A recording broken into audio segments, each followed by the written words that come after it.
Prime minister Narendra Modi Italy की visit पर हैं और एक वीडियो बड़ा वायरल हो रहा है जहां पर prime minister Narendra Modi Italy की जो प्राइम मिनिस्टर हैं उनको मेलोडी गिफ्ट दे रहे हैं। बट इस वीडियो के बियॉन्ड अगर हम बात करें तो इंडिया और इटली ने एक प्रॉपर रोड मैप प्रिपेयर कर लिया है स्ट्रैटेजिक पार्टनरशिप का, जिसमें ट्रेड का एंगल है, जिसमें टेक्नोलॉजी का एंगल है, जिसमें सिक्योरिटी का एंगल है, जिसमें supply chain, resilient supply chain का एंगल है। तो ये जो स्ट्रैटेजिक पार्टनरशिप का रोड मैप है इसमें कौन कौन से एस्पेक्ट्स को ऐड किया गया है, ये आज की डेट में किस तरीके से इंडिया और इटली को बेनिफिट करेगा एंड किस तरीके से ये जो स्टांस है ये इंडिया को ग्लोबल साउथ में एक चैंपियन की तरह पोर्ट्रे कर सकता है। ये जो 2-3 एस्पेक्ट्स हैं इसको आज के सेशन में बिल्कुल ईजी लैंग्वेज में हम डिकंस्ट्रक्ट करेंगे। हेलो नमस्कार, this is Rishabh Singh and I am glad to welcome you all on Shriram sir UPSC prep. तो आज का जो डिस्कशन है वो इंडिया इटली के स्ट्रैटेजिक पार्टनरशिप पर रहेगा। अगर आप हिंदू का न्यूज़पेपर पढ़ते हो तो आपको इस तरह की हेडलाइंस देखने को मिल जाएगी और मल्टीपल अगर आप सर्च करोगे तो आपको ये जो न्यूज़ है ये कवर होगी, क्योंकि काफ़ी इंपॉर्टेंट न्यूज़ है ये। क्योंकि अगर मैं टेक्नोलॉजी की बात करूँ, ट्रेड की बात करूँ, एनर्जी की बात करूँ, स्पेस की बात करूँ एंड एक बहुत इंपॉर्टेंट कॉरिडोर इमर्ज हो रहा है इस स्ट्रैटेजिक पार्टनरशिप में और वो है इंडो मेडिटेरियन कॉरिडोर। आपने इंडो पैसिफिक सुना होगा बट ये जो इंडो मेडिटेरेनियन कॉरिडोर है ये एक न्यू कॉरिडोर जो है वो इमर्ज हो सकता है। ये क्यों इमर्ज हो रहा है इसको हम समझेंगे, बट ये भी एक इंपॉर्टेंट एस्पेक्ट है। क्लियर हो गया? अब हम पहले समझे कि क्या की एस्पेक्ट्स हैं, क्या की अग्रीमेंट्स है। पहले समझो कि भाई स्ट्रैटेजिक पार्टनरशिप होती क्या है। आप सुन रहे हैं कि इंडिया जो है वो अपने रिलेशनशिप को एलिवेट कर रहा है टू स्ट्रैटेजिक पार्टनरशिप। ना व्हाट डज दिस मीन, इसका मतलब क्या है? देखिए ये जो पार्टनरशिप होती है ना इसमें क्या होता है कि जो 2 कंट्रीज होती हैं ये लॉन्ग टर्म डिप्लोमेटिक रिलेशनशिप को एस्टैब्लिश करती हैं, ठीक है, based on their shared political interest, based on their shared economic interest, based on their shared security interest and at the same time based on their cultural interest। तो 2 countries जब strategic partnership में आती हैं तो अपने common interest को वो align करती हैं, लॉन्ग टर्म गोल सेटअप करती हैं एंड ये इसमें कुछ भी लीगल, इसमें कोई भी बाइंडिंग नहीं होता, लीगल बाइंडिंग के बिना, विदाउट लीगल बाइंडिंग। क्लियर हो गया? तो 2 कंट्रीज कोलैबोरेट कर रही हैं, स्ट्रैटेजिक पार्टनरशिप में आ रही हैं, अपने इंटरेस्ट के बेसिस पर आ रही हैं and long term road map prepare कर रही हैं। ये एक बेसिक सा डेफिनेशन होता है। क्लियर हो गया? अब ये जो स्ट्रैटेजिक रोड मैप प्रिपेयर हुआ है बिटवीन इंडिया एंड इटली, इसमें वैल्यू किया जाएगा या जो कोर है वो है को क्रिएशन ऑफ द वैल्यू। इस पर सिंथेसाइज किया जा रहा है ना। What does this mean? ऐसा नहीं कि हम सिंपल, देखिए मैंने आपसे बताया ना, मैं आईआर की वीडियोस लेता हूं, कई टाइम से ले रहा हूं।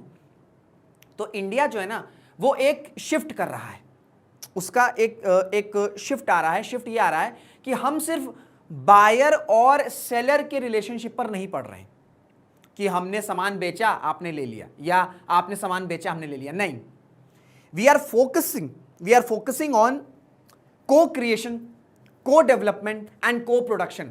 एंड इन सब का जो रूट है वो क्या है? वो है आपका मेक इन इंडिया या फिर आत्मनिर्भर भारत, सो दैट हम सेल्फ रिलायंट हो सके।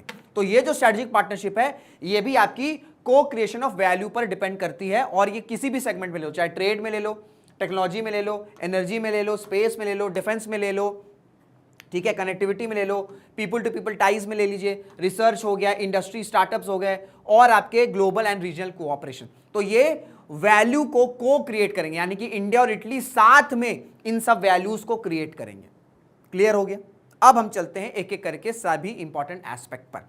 सबसे इंपॉर्टेंट है the technology and AI frontier. देखो आप सबको पता है, अगर हम बात करें इटली की, इटली के पास एक world class super computing capabilities है, मतलब means they have the technology, they have the niche technology. और इंडिया के पास क्या है? इंडिया के पास टैलेंट है और क्या हमारे पास स्टार्टअप इकोसिस्टम है।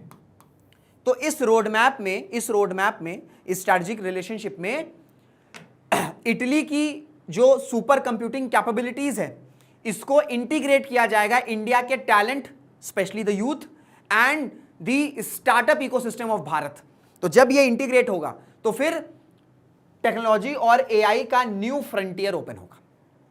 So the first aspect is the technology and AI frontier in which the technology of Italy will be integrating with the youth, the talent of Bharat plus the startup ecosystem of Bharat. We are done. First point. Second, एल्गोर ethics and human centric AI. Now this what does this mean? आपसे कोई पूछ लेगा कि भाई human centric AI का मतलब क्या होता है? ह्यूमन सेंट्रिक एआई का मतलब होता है, आज की डेट में हम क्या बात करें कि भाई आर्टिफिशियल इंटेलिजेंस आ रहा है, ये जो आर्टिफिशियल इंटेलिजेंस है ये ह्यूमंस को रिप्लेस कर देगा। ऑटोमेशन आ रही है, by this automation humans will be replaced. हम इसको नहीं मान रहे हैं, हम जा रहे हैं human centric AI.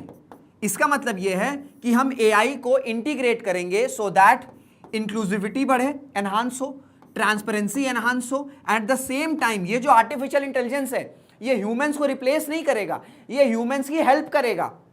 Human values, wellbeing and ethical AI, ठीक है, ये आपके एस्पेक्ट हैं। सो ह्यूमन सेंट्रिक एआई का सिंपल सा मतलब ये होता है कि आर्टिफिशियल इंटेलिजेंस को हम इंटीग्रेट कर रहे हैं rather than artificial intelligence replacing humans, वो वाला एंगल नहीं है। तो इसमें क्या है, इंडिया का एक बहुत इंपॉर्टेंट इनिशिएटिव है मानव इनिशिएटिव, जहां पर जो सेंटर ऑफ टेक है वो वहां पर कौन है, वहां पर ह्यूमंस है।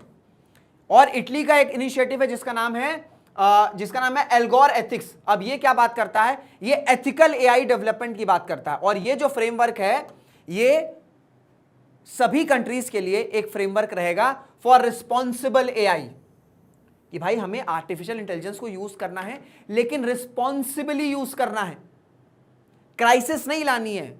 हमें इस टेक्नोलॉजी को इंटीग्रेट करके ह्यूमन वैल्यूज को, ह्यूमन नीड्स को, ट्रांसपेरेंसी को, इंक्लूसिविटी को, सर्विसेज को इंप्रूव करना है। क्लियर? एंड इसका एक और इंपॉर्टेंट एस्पेक्ट यह है कि ग्लोबल साउथ में जो डिजिटल डिवाइड है इसको हम खत्म करेंगे। हम means India and Italy. Then economic targets भी रखे गए हैं कि भाई अभी प्रेजेंटली हम इटली के साथ $14 बिलियन के अराउंड ट्रेड कर रहे हैं। This number should be increase to around approximately $21.6 billion by 2029। And इसमें क्लीन टेक भी है, इसमें मशीनरी भी है, इसमें फार्मास्यूटिकल्स भी है, इसमें ग्रीन हाइड्रोजन भी है, एंड मोस्ट इंपॉर्टेंटली एरोस्पेस है, क्योंकि इटली की जो नेवल टेक्नोलॉजी है ये वन ऑफ द बेस्ट मानी जाती है। डन। नेक्स्ट एस्पेक्ट क्या है, बहुत important term, Indo Mediterranean corridor and IMEC. अगर हम यूरोप की बात करें, ठीक है, यूरोप की अगर हम बात करें तो इसने क्या किया है, इसने क्या देखा है या इसका क्या विजन रहा है कि मेडिटेरेनियन सी और इधर जाओगे इंडो पैसिफिक, ये अलग अलग कॉरिडोर है। बट जिस तरीके से हम क्या बताएं, डिसरप्शन हो रहा है, वेस्ट एशिया का जो क्राइसिस हो रही है, ठीक है, सप्लाई चेन डिसरप्ट हो गया है, रूल बेस्ड ग्लोबल ऑर्डर तो कोई मान ही नहीं रहा है, ठीक है, इट्स अ जोक नाउ। जिसका मन करता है वो उसको अटैक कर देता है। लिटरली आज की डेट में इंटरनेशनल रिलेशंस पर एक बात बैठ रही है कि जिसकी लाठी उसकी भैंस, जिसका जो मन किया वो अटैक वहां कर दे रहा है। तो सेपरेटली देखा जाता था, यूरोप की पॉलिसी रहती थी कि इंडो पैसिफिक और मेडिटेरियन अलग अलग हैं, बट अब यह प्रिपेयर किया जा रहा है कि इनको मर्ज कर दिया जाएगा। And we have a new corridor and that corridor is Indo Mediterranean corridor. और ऐसा क्यों है, इसके पीछे एक इंपॉर्टेंट रीजन है जिसका नाम है India middle east Europe economic corridor, and this is the map. G20 in the year 2023, the presidency was held by Bharat, and during this summit we have this ambitious program called IMEC, जहां पर Bharat, middle east, Europe, ठीक है, ये एक gateway prepare होगा जहां पर आपको सी रूट भी दिखेगा, जहां पर आपको रेल रूट भी दिखेगा, यहां पर आपको यूएई का कोलैबोरेशन भी दिखेगा, सऊदी का भी दिखेगा, इजराइल का भी दिखेगा। तो जब ये आपस में सारी कंट्रीज कोलैबोरेट करेंगी तो क्राइसिस भी नहीं रहेगा, ठीक है। वेस्ट एशिया का क्राइसिस रिजॉल्व होते होते हम यूरोप पहुंचेंगे। बट इस पर अभी डिस्कशन नहीं हो रहा। बट अब हम जो देख रहे हैं कि भाई रेड सी में इश्यूज आ जाते हैं, ठीक है, हॉर्मूज पर बहुत बड़ा क्राइसिस चल ही रहा है, तो we are looking for new shipping lanes, and इसी वजह से ये जो इंडो मेडिटेरेनियन कॉरिडोर बनाया गया है या ये इमर्ज की बात की जा रही है, उसके पीछे रीजन ये है कि मेडिटेरेनियन सी और आपका इंडो पैसिफिक, ये दो इंपॉर्टेंट पिलर्स हैं when it comes to IMEC. तो अगर क्वेश्चन आएगा कि यूरोप की फॉरेन पॉलिसी इतने साल से मेडिटेरियन और इंडो पैसिफिक को अलग अलग लेंसेज से क्यों देखती थी और अब ये मर्ज क्यों हो रहे हैं? मर्ज इसलिए वजह से हो रहे हैं क्योंकि we want to revive IMEC, and for that the Mediterranean and the Indo Pacific are the two pillars of the IMEC. Clear? तो ये एक इंपॉर्टेंट कॉरिडोर जो है वो आपको मर्ज होता हुआ दिखेगा इस स्ट्रैटेजिक रोड मैप में। और यहां पर आप देख सकते हो कि ये आपका सी रूट है, ठीक है, इंडिया से मिडिल ईस्ट सी रूट है, फिर लैंड रूट आपका विद इन मिडिल ईस्ट, फिर हम सी रूट और फिर लैंड रूट, ये है। क्लियर हो गया? Then derisking from China and diversification. देखो भाई, अगर मैं यूरोप की बात करूं, यूरोप भी क्राइसिस फेस कर रहा है।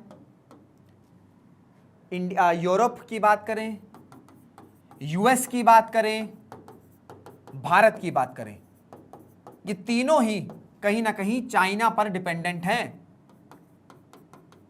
चाइना पर डिपेंडेंट हैं। स्पेशली जो हाई एंड टेक्नोलॉजीज है, जिसमें आपका क्रिटिकल मिनरल्स आ गए, जिसमें आपके फार्मास्यूटिकल्स आ गए।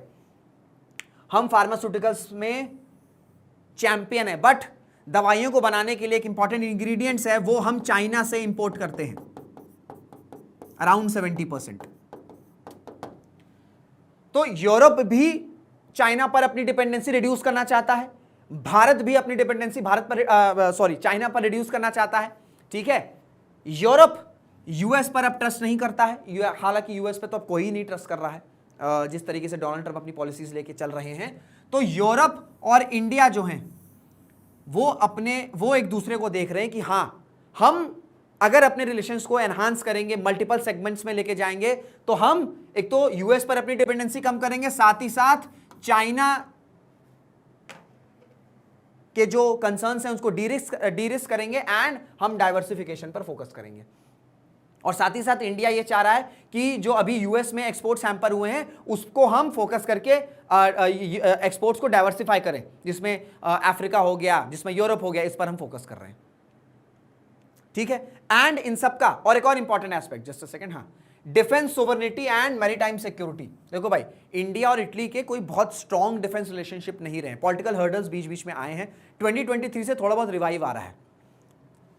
बट मैंने आपको स्टार्ट में बताया था कि इटली की जो नेवल टेक्नोलॉजी है ये वन ऑफ द बेस्ट है, और इंडिया जो है वो सेल्फ रिलायंट होना चाहता है, हम डिफेंस इक्विपमेंट्स को प्रोड्यूस खुद मैन्युफैक्चर करना चाहते हैं, ठीक है। सो इस वजह से हम क्या कर रहे हैं, हम ये चाहते हैं कि हम इटली के साथ नेवल वेसल्स को को प्रोड्यूस करें, एरोस्पेस कंपोनेंट्स को आपका को प्रोड्यूस करें, सो दैट ओवरऑल जो मैरीटाइम सिक्योरिटी है, जो हमारी मैरीटाइम सिक्योरिटी पर थ्रेट आ रहा है, इसे हम काउंटर कर सकें।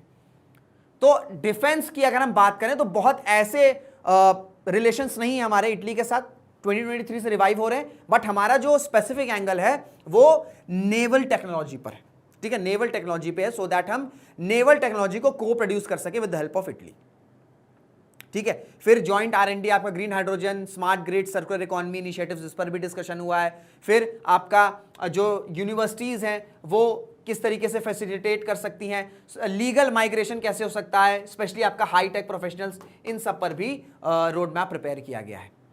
एंड लास्ट है कि ये जो इनिशिएटिव रहेगा, ये ग्लोबल साउथ में इंडिया अपने आप को एक इंपॉर्टेंट प्लेयर की तरह स्टैब्लिश करेगा, क्योंकि there is an unsaid race going on in the global south. The global south countries are looking for a leader who can put their concerns at the international level, and for that they are looking for a leader, and that's why there is an unsaid race going on between India and China, and for the time being China kahin na kahin is race mein एक advantageous position पर है, क्योंकि right from the start of the 21st century China का focus कहीं ना कहीं Africa, global south countries पर आने लग गया था, बट हमारा जो फोकस है वो लास्ट 10 to 15 ईयर्स में आया है। तो इटली का भी ये है कि जो मेडिटेरियन के आसपास डेवलपिंग कंट्रीज हैं उनको उनके इंफ्रास्ट्रक्चर को सपोर्ट करना है, डिजिटल डिवाइड को कम करना है। इसी तरीके से भारत का भी ये सपोर्ट है, भारत का भी यही इनिशिएटिव है कि जो ग्लोबल साउथ कंट्रीज हैं यहाँ पर इंफ्रास्ट्रक्चर की हेल्प करनी है, डिजिटल डिवाइड को काउंटर करना है, ह्यूमैनिटेरियन असिस्टेंस प्रोवाइड करनी है, सॉफ्ट पावर डिप्लोमेसी। तो इस वजह से ये भी एक इंपॉर्टेंट एंगल इस रोड मैप में प्रिपेयर किया गया है, how we can champion the global south countries. Clear हो गया? तो ये आपके इंपॉर्टेंट एग्रीमेंट्स रहे। आई होप आपको सब कुछ क्लियर हो गया होगा। कोई डाउट होगा तो अपने डाउट आप कमेंट बॉक्स में बता सकते हो। वीडियो अच्छी लगी तो लाइक करेगा, शेयर करेगा एंड कमेंट भी जरूर से करेगा। And if you are new to this channel, do subscribe to Shriram IAS. इसी के साथ इस वीडियो को एंड करते हैं। Till then, this is Rishabh Singh signing off. जय हिंद, जय भारत।